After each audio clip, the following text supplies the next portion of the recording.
Hi, my name is Becky Duncan. I'm the Cyber Self-Defense Coach, and you are listening to Conversations with Pearl.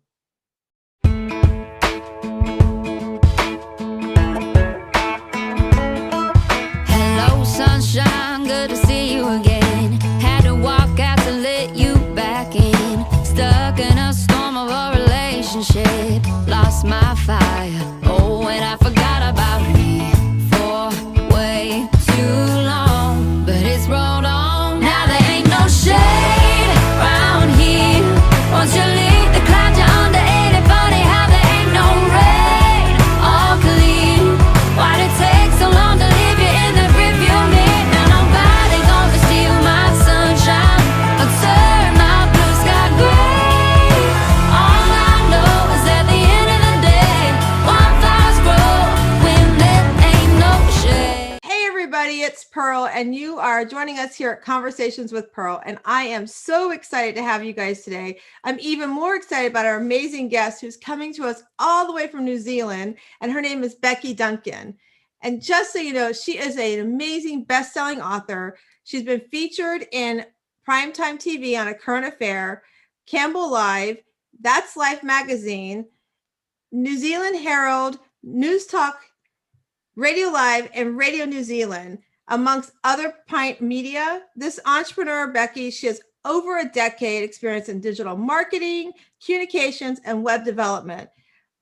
Across corporate, government, not-for-profit startups, she's amazing at startup companies, you guys, and SME business markets.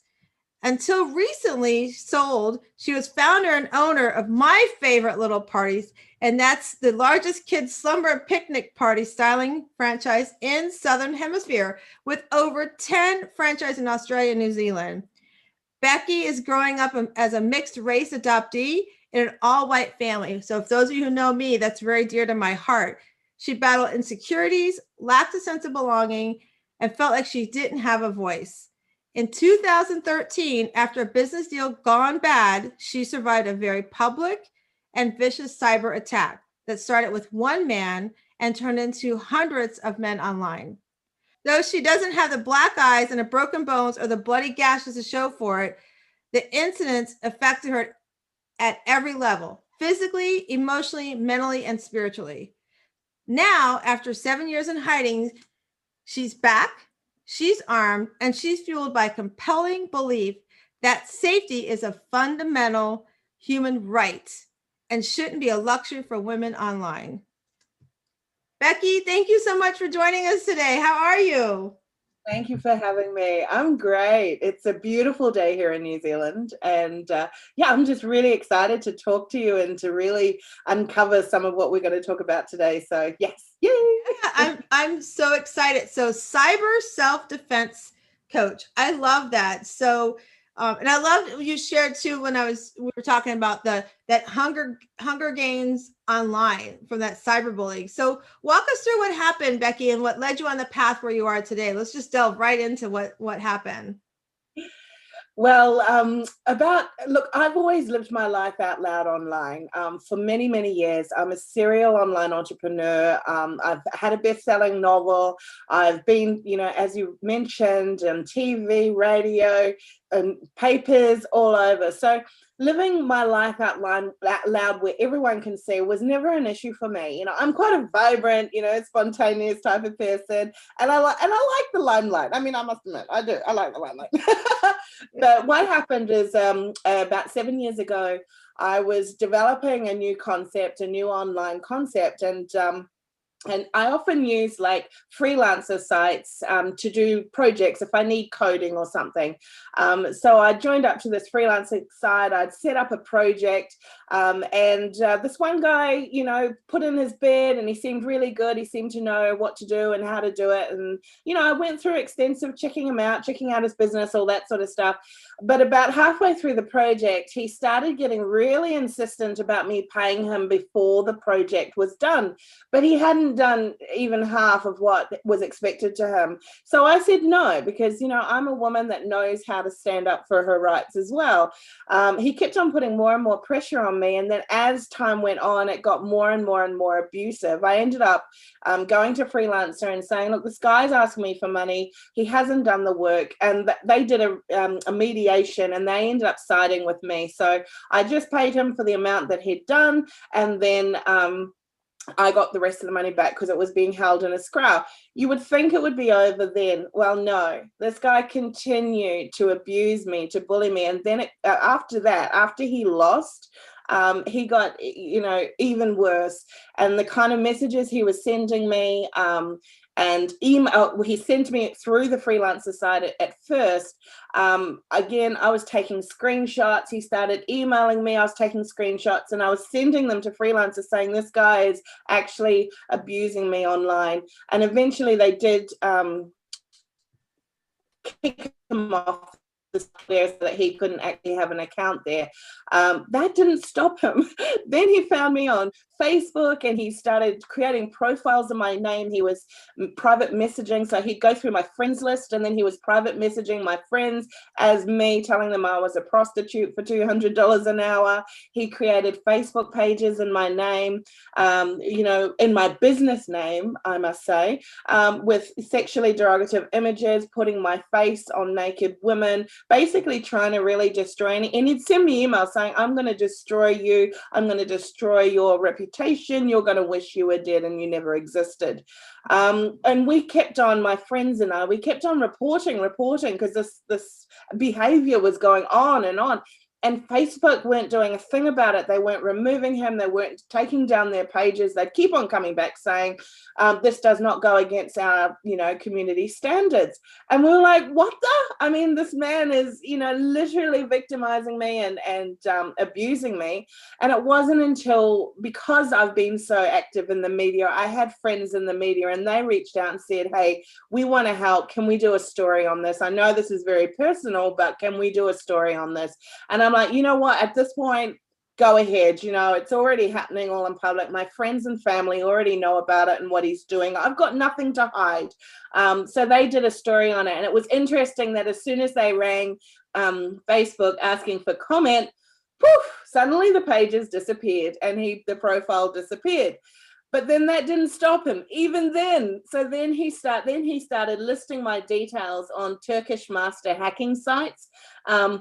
So suddenly I had this influx of hundreds of men doing the same thing. They were hacking into my websites. You know, just when I'd get one website under control, another website would go down.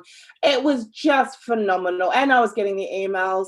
And it got to the point, like, I'm a pretty strong person, but it got to the point where the bullying and the awfulness and atrociousness of what was being written to me in the emails was so much that I knew I had to screenshot them. I knew I had to keep a document, because we were dealing with the local police here in New Zealand at the time.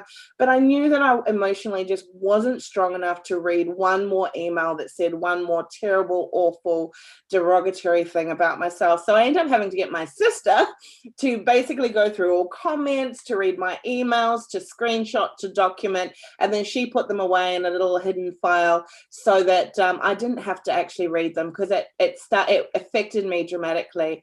I retired from offline. I went completely silent. I didn't even feel safe speaking up or using my voice, even because I created a new Facebook profile under a different name. I have been living under that new name since that event happened. I have not been able to use my real name. And I just brought a very certain number of friends that I really trusted into that profile. But even then, I still didn't feel comfortable, you know, sharing anything about my life. And so I retired from online. I've been in hiding for 7 years. It got to the point where I had such bad PTSD and anxiety and panic. I couldn't even leave my own home for years. And there was like 3 places I could go. One was the local supermarket, always went to the same supermarket, always had my kids or a friend with me. The other place was a local cafe that knew me by name. So whenever anyone needed to meet me, I'd say, hey, let's go to this cafe, because I felt comfortable. They knew my name. I knew all the staff there, and it was a safe zone. And the third place was my church. But even in my church, I still felt unsafe because there's so many faces there, and you just don't know, when you're looking at the faces, who's against me or who's going to try and attack me. So I struggled with going to church, but I still needed that connection. So I kept on going for through that time. Now it's only been in the last so that's 7 years. So I started another business, which is the kids slumber party and picnic styling business. And I got great success. But the interesting thing about that was that I never put myself online. I hid behind the corporate brand. I would never do sort of, face pictures or videos or things like that, because I still didn't feel safe. But what it did do is it actually started healing me to the point where I could go into a different environment. So I'd go into people's homes. I'd always have my kids with me, or friends, but I'd go into people's homes and I'd set up their parties and stuff. So little by little, I started to heal. I had counseling obviously as well, and then what happened is that a friend of mine had a vicious cyber attack too, and I remember just thinking, this is not right, this is just so unfair that my friend is, and I rose up with a righteous anger about it. And that's when I really developed my strength and my backbone, whereas when it was happening to me, I feel like I kind of curled into a ball and couldn't cope with it.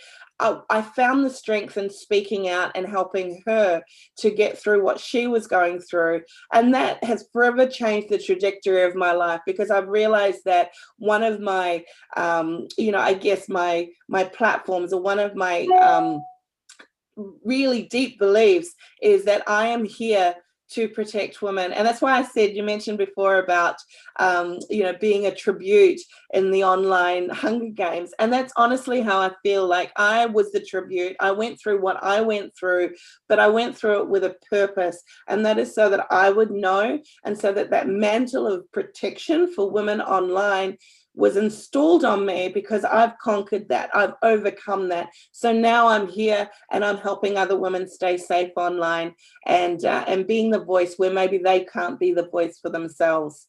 So that basically, in a nutshell, that's that story. Wow. I just, reading it and then hearing it, it's just like, you don't realize how quick it can happen to you, right? Like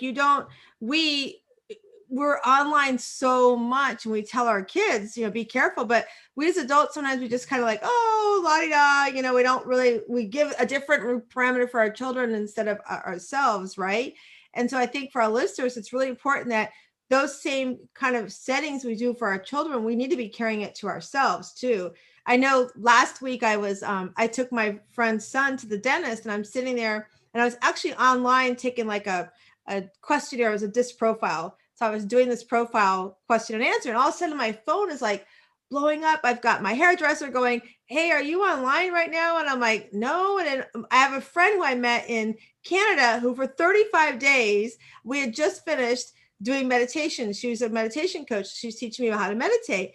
And she's like, are you online right now? And I'm like, no, why is everybody asking me this, right? And the person, like, she screenshot me. She was getting messages from this person who created this Instagram account with my profile and one of my pictures.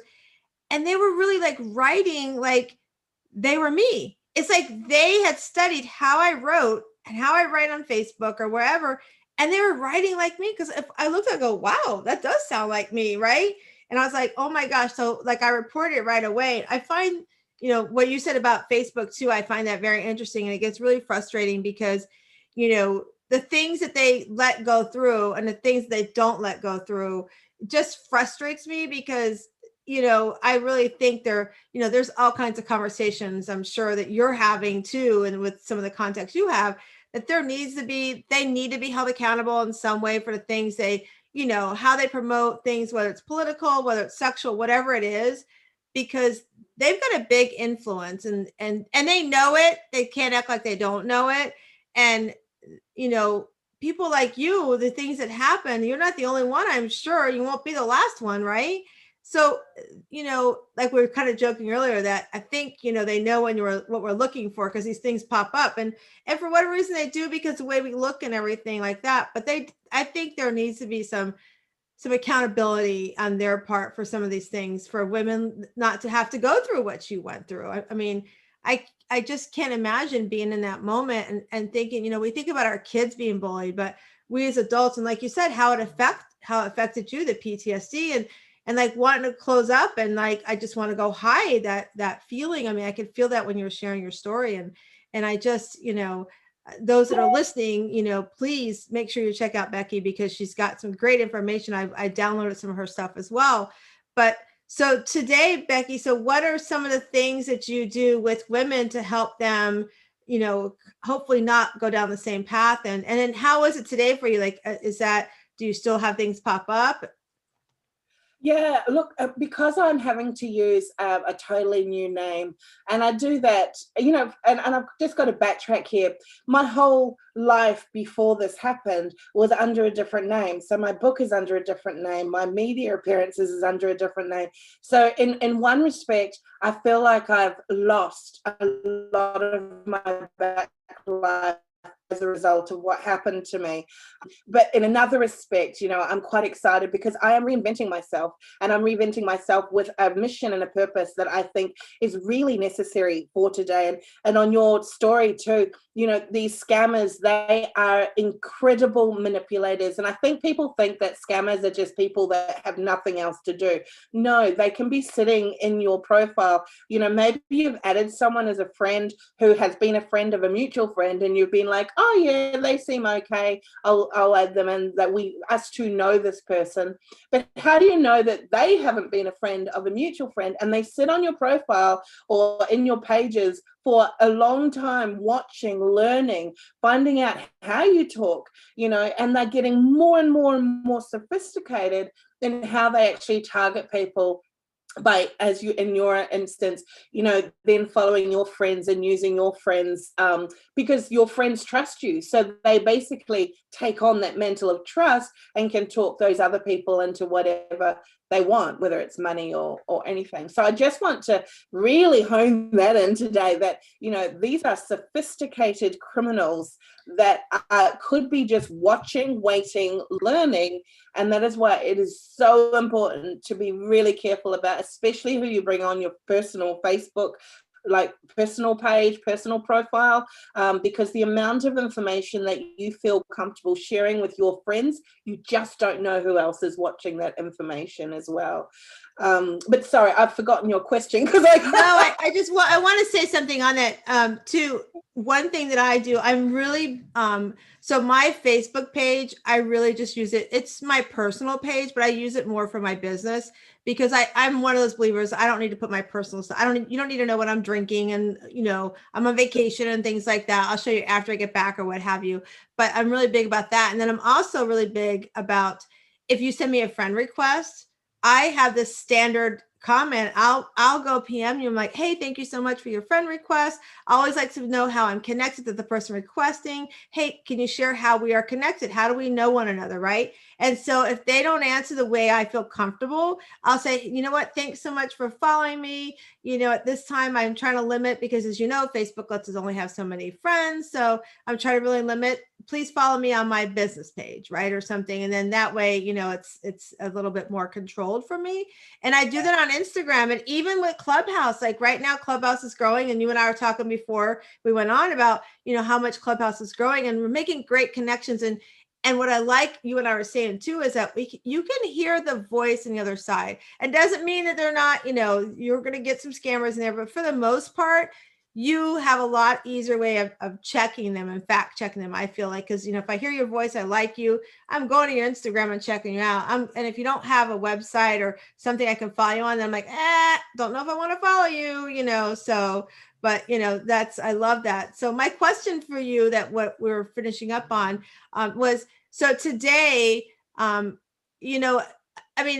it's sad that you had to go through all of that to reinvent yourself, because so many times, I do self-care, and so many times to talk about, you could always reinvent your self-care. You can always reinvent putting yourself first, right? But to physically have to say, I have to close that chapter and start anew here. And then with your background, right? Because you're an adoptee and you are an adopted with a beautiful family. And, you know, we were talking about earlier about you're raised by parents that are white and you're a mixed race child. So tell us, like, having to go through, those are two big things that you've had to go through, like you being raised, and then now you have to reinvent yourself. And, you know, we both know, I know from being a mom of an adopted child of color, of mixed race color, that the things he goes through, I can't imagine having the challenges that you have that from being an adoptee, and then this challenge, like bridging them together. So how has that been for you?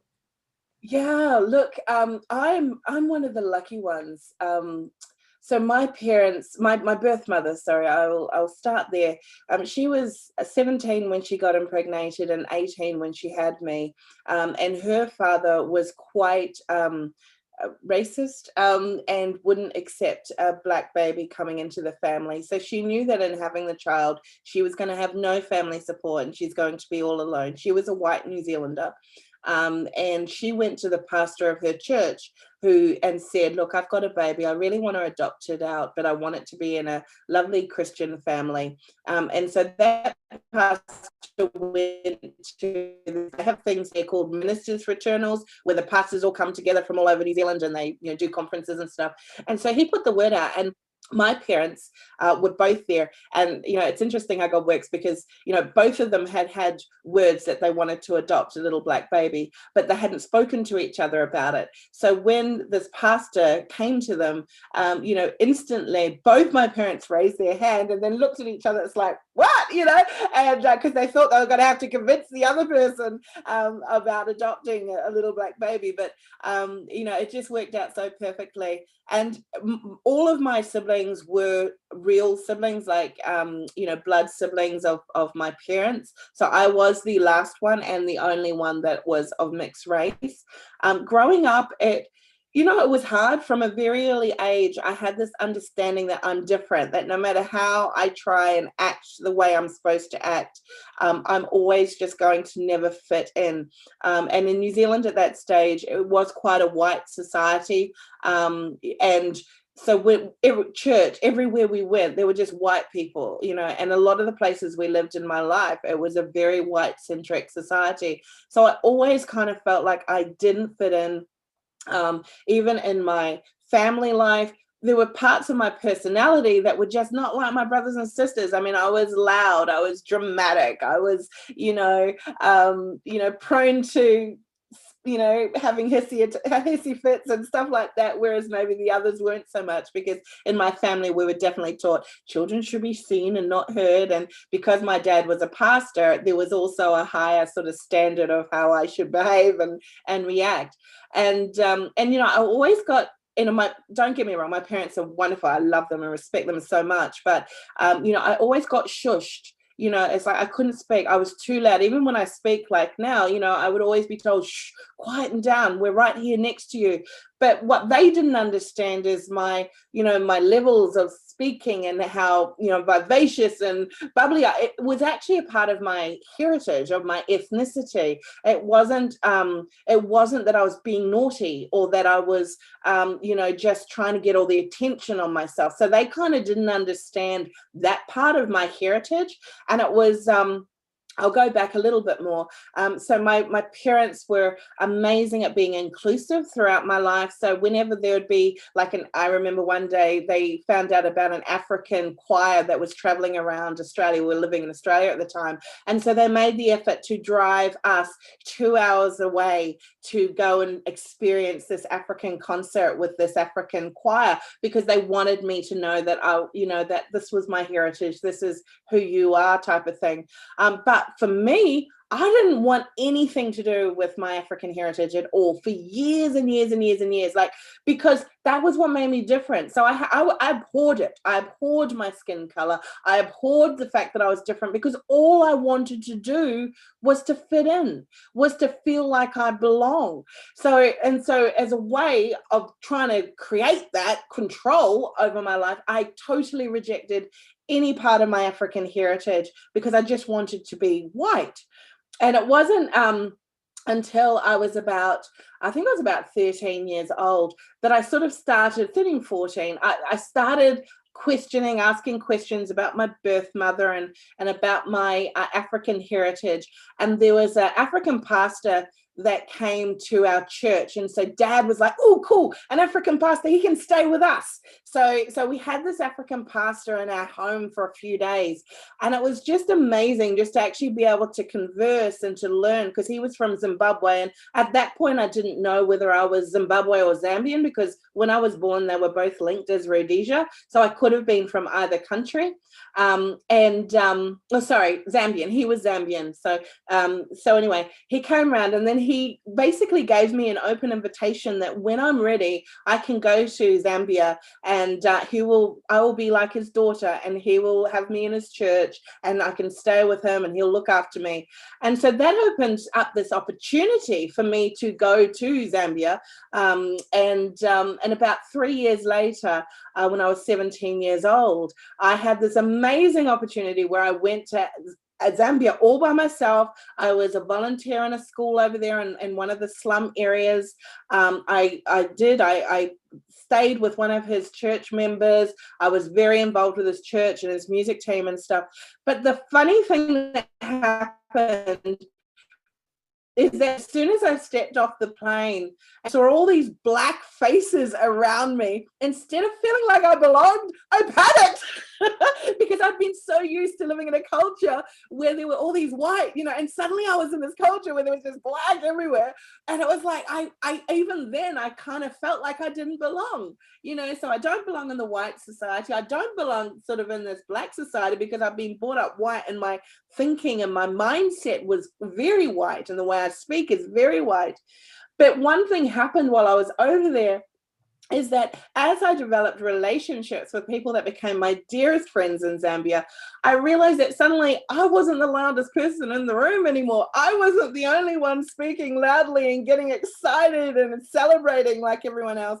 And I realized that the things that I thought were kind of making me stand out or making me different from everyone else in the white society were actually just a part of my ethnic heritage and my and that was just so fulfilling and just very validating for me to discover that it wasn't that I was too loud or too vibrant or too dramatic. It was just that was a part of who I was that I just didn't understand, having been brought up in the culture that I am.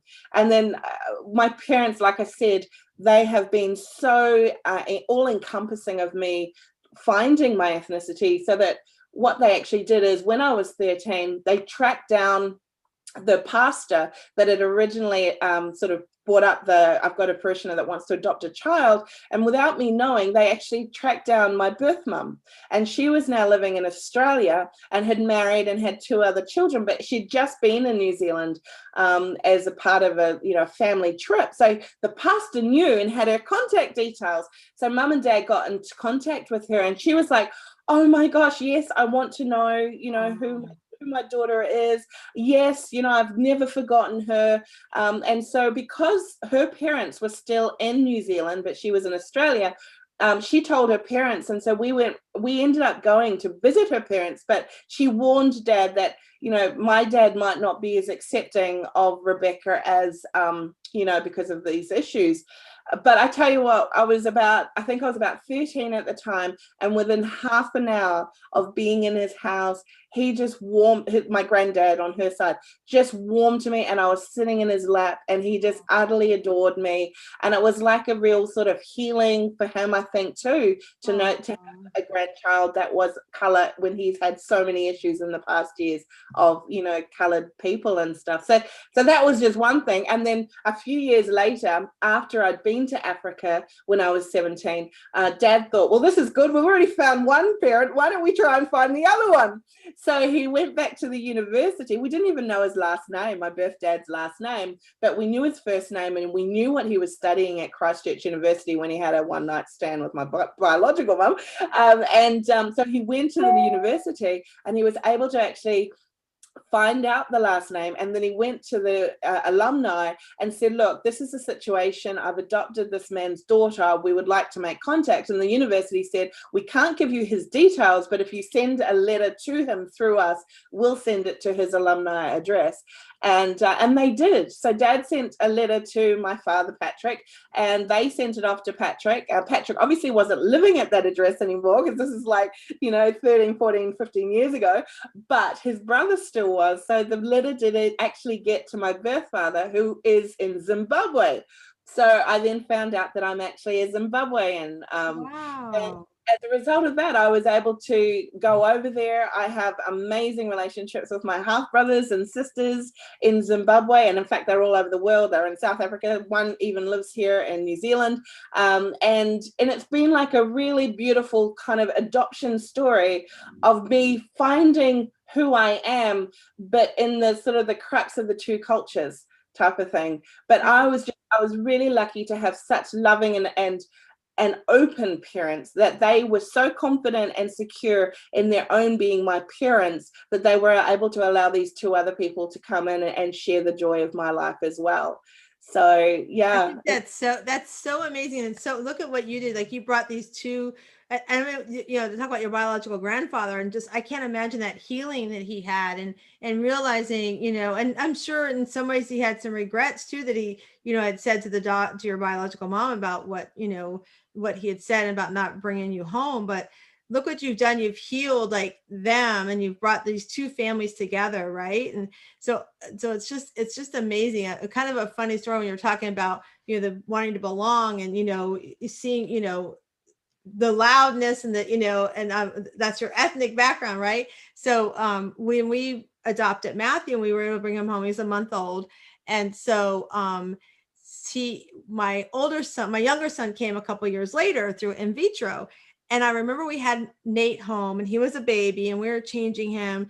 And we really, when I first brought Matt home, let me just tell you that backstory. My mom went with me to pick up Matthew from his birth mom. So his birth mom had a family picked out for him.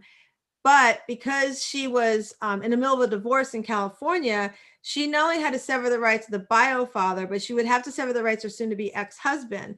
And so this family that she picked out, which happened to be a mixed race couple, they couldn't afford the attorneys that were going to be needed. So she had 2 weeks to find a family for Matthew, or the state was going to find him. Right. So we got the call. We got a fax picture of him over the fax machine, because we didn't have cell phones back then. Right. And we're like, okay, yeah. So I never ever forget, we're driving down this mountain in San Bernardino, California, and Matt's in the back seat. And my mom looks at me and she says, "Are you going to tell Matthew he's adopted?" And I was like, I looked at her and I said, "Well, now, Mom, I think I kind of have to tell him, because he is a little different in nationality than I am. And when he looks at Chuck and I, we are a little different color, right?" I'm like, so it was really important for us to make sure he had that secure, like, center place where he came from, right? So we kept in contact with his biological mom. And at 5 years old, he remembers meeting her at 5 years old. We went and met like a Chuck E. Cheese, I think it was. And then, but when we brought Nate home, and Nate was only a baby, Matt was about 2 years old, maybe 2.5. And I remember having Nate, and I was changing his diaper, and Matt said, "Mom, why is he a different color than me?" Right. And I was like, oh, this is a great question. Now, how do you answer so a 2-year-old can understand? Right. So I said, well, Matt, you are Czechoslovakian and Haitian. So you have 2 different colors. That means that Czechoslovakian is very white, and then the Haitian is very black. So your 2 colors are mixed together. And that's why in our world, we say, you're a mixed race. You're 2 different beautiful colors brought together. Your brother, he's Italian and German, so he's white, so, and he was like, okay, he understood that. Well, now the reverse side of that is our youngest one, he had problems like talking at first, right? And he he would talk, but he wasn't a talker. But he used to do this thing where he would scratch his arm, right? And I would be like, why are you scratching your arm? It was so much, Becky, that we were going to bring him to the doctors. I was worried he had autism or something. That's how badly he was doing it. So one day we were in Virginia, and they were out playing in the snow. And Nate came in, and he's just like bawling his eyes out. And this thing with the arm, like he's scratching his arm. I'm like, Nate, you have got to tell me, why are you scratching your arms? I want to be the same color as brother. So he thought he could scratch his arm to be the same color as brother. So it was just, two different points of view on that, wanting to be the same, like we should all, this whole world, like look at each other. We are all the same. We have the same thing on the inside. We're just beautifully different on the outside. Right. And so I just love that you were able to bring the two worlds together. I just think it's just so amazing. And I was telling you before about my son and we've actually been talking about writing a book about raising children of different colors or ethnicity in the families, because, looking back, like you said, your parents, they drove 2 hours to bring you to, a place that would give you some connections with the choir, right? It was very important for us too, to have that same thing for Matthew. So whatever we did, I always try to make sure, like Easter, whatever the holidays were, that he had representation. I learned from my girlfriend a little bit about Kwanzaa and things like that. Like I wanted him, and so, and I always, like our adoption groups and things like that, I try to make sure we were in groups that he could connect with. And so, but, for Matthew, his story is he knows where his birth mom is. His birth mom has not been forthright on who the birth father is. We have our suspicions, but we're just letting Matthew do that path on his own. And we're here for him when he's ready. Right. So, I love your story. I think it's just amazing. And that you have such this love for both families. I think it's just awesome. So I want to ask you questions. I know we're kind of getting near the end of our time here, but, so the book, The Lighter Side of Large, tell us a little bit about that book. I love that title. So the book, I wrote it, like I'm the most romantic. I'm such a romantic buff, and I hadn't had my happy ending. So I wanted to write a novel, but I also wanted to write something that was very true to me and to my life. So it's all about navigating the world as a big woman, and also as a half, half white, half black. So I wrote the book. It's basically, I call it reality fiction, because most of the book is all experiences that have happened to me, but I wanted to have a happy ending. So I kind of weaved in there a little bit of a love story type of thing, because I just had to. But yeah, it was really, I wrote it as a self-help book disguised as a novel.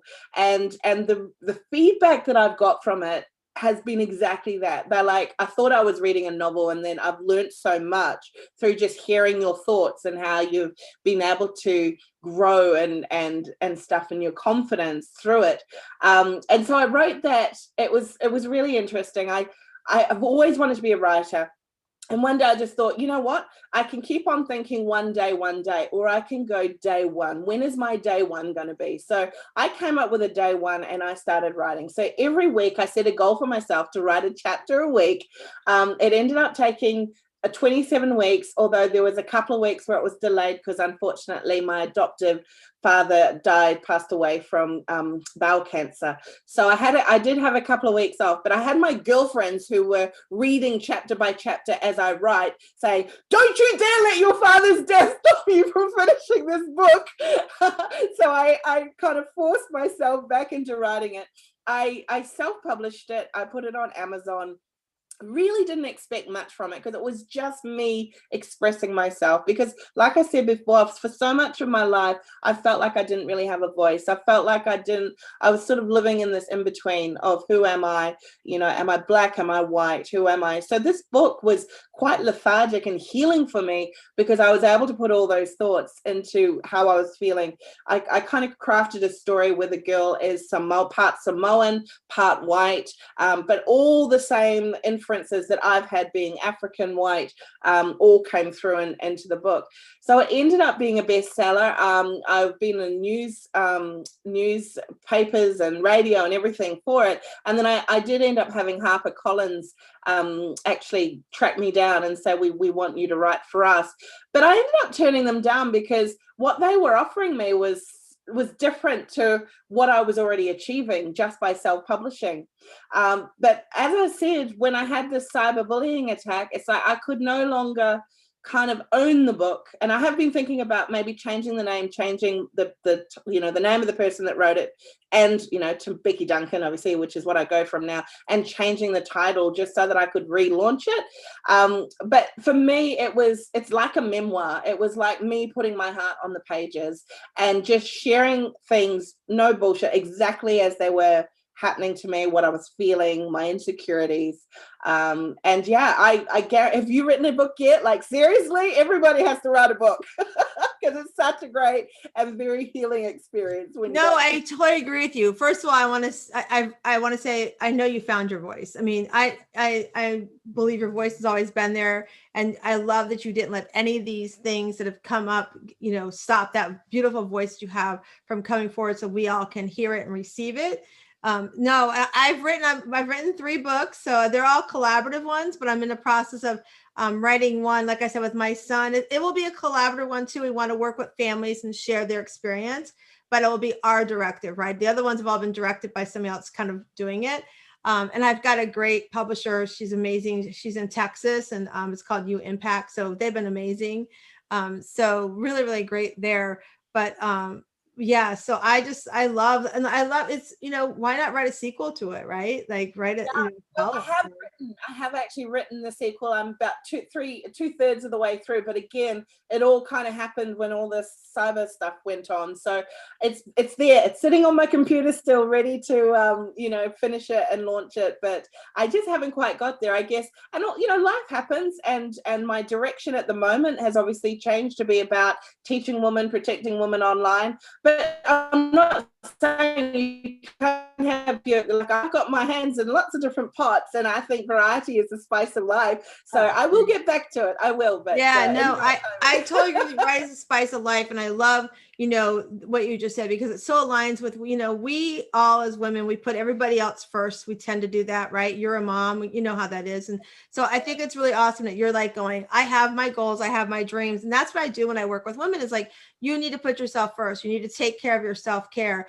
You need to be, making sure that you are important guiltlessly, right? Like we're doing, for anybody who's listening, we're doing a free retreat April 12th through 18th. It's a self-care retreat online, all via Zoom. It's totally free to come on and join us. And we're going to talk about guiltless self-care, including how to meditate, how to go from the couch to moving, whatever that is for you. And really, and owning it and understanding that you deserve to put yourself first, right? So I love that you're doing that. I think that's just so amazing. So one of the things that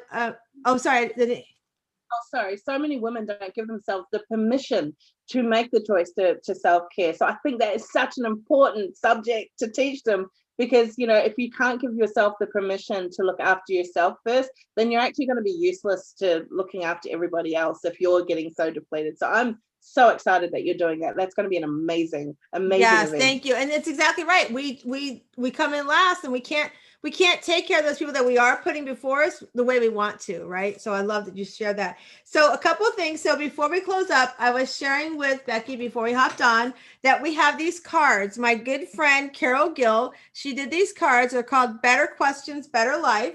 So you can go to betterquestionsbetterlife.com and you can pull a card out. There's lots of cards here, as you can see. So there's like my card I put out today. It says, what if I were great? And I know that I am great because I know that God's put me on here to do great things. And I have to work every day to make sure I listen internally what he wants me to put out, because I already know I am great. But so I'm going to just kind of go, and you're going to tell me when to stop. And I'm going to show you the card that's on the bottom. So you just tell me when to stop. Okay, stop. Okay. So Becky's card says, how have I surprised myself? How have you surprised yourself? Oh, wow. How have I surprised myself? And I think it comes way, well, yeah. I've surprised myself, I think, by the strength that I'm now finding coming back online, living my life out loud again. Because 7 years ago, like I told you, I never dreamed I would be able to do this again, ever, ever, ever in a million years. I was like, nope, not going to put my life out there, not going to put myself out there ever again, because I get attacked when I put myself out there. Whereas now I'm coming at it with a, you know what? I'm here. Scam me if you can. Come on, boys. Bring it on. You know, like the way that I have just found my truth, found my validation and my voice and my confidence, that has surprised me. And obviously it wasn't overnight. It's taken years to get there, but I never thought that I would get here again. And look, here I am on your podcast. Here I am sharing every day to hundreds of people all over the world, thousands of people all over the world. So I think that's my biggest surprise of late, that I'm even here doing this. I love it. I love it. All right. So the last question of the day that Becky, I'm going to ask you, because everybody knows I encourage everybody to find their inner pearl to greatness. So we all are this beautiful oyster that's waiting to be opened by us, because we all have this beautiful pearl inside. So if you were to say one thing, what is your greatness? What's your beautiful inner greatness that you have that you bring out to the world? Or maybe you just share with your children. What would you say that is? You know, I think mine is that, oh gosh, how do I put it? My inner greatness is that I can just bring people together into such a feeling of fun and lightness. And, you know, that's my gift to the world. You know, I can talk about serious things, but I can talk about it in a way that is light and fun and is not going to depress people as well. So I think my whole personality is about just fun and freedom and release and authenticity. So it's just that whole fun, joy, that's it. Joy is my gift to the world. And I love it. Yeah. I think it's just amazing. And I can feel the joy and everything that you have coming through. So I'm so glad, Becky, you're on today. Tell everybody how they can find you. Where do they find you on social media? Tell everybody where they can find you. Absolutely. Well, I am the cyber self-defense coach. On my social media, I go under Becky Duncan or The Becky Duncan. So Instagram, it's The Becky Duncan. And on Facebook, it's The Becky Duncan. I also have a website, which is Cyber Self-Defense Coach, but defense is spelled with a C, because here in New Zealand and Australia, we spell defense with a C, .com. So cyberselfdefense.com. I have some great things coming up that I'm excited to share. I've got a $27 webinar coming up, which is teaching women the 5 simple tips that they can do to keep themselves really safe online. And I would love to have people there and just to share what I've learned to stay safe online, because, you know, just some simple tips can actually get you about 85% safer online than if you're not doing them at all. So I welcome everyone to come. DM me if you've got questions. I will respond to everyone. I'm just so happy to be here and to be able to help protect and empower women online. I love it. Thank you so much, Becky, for being on today. My name is Pearl, and you've been listening to Conversations with Pearl, and you can find us at wsliving.com. Again, that's wsliving.com, which stands for Women's Successful Living. Have an amazing day, and please go find your inner pearl to greatness.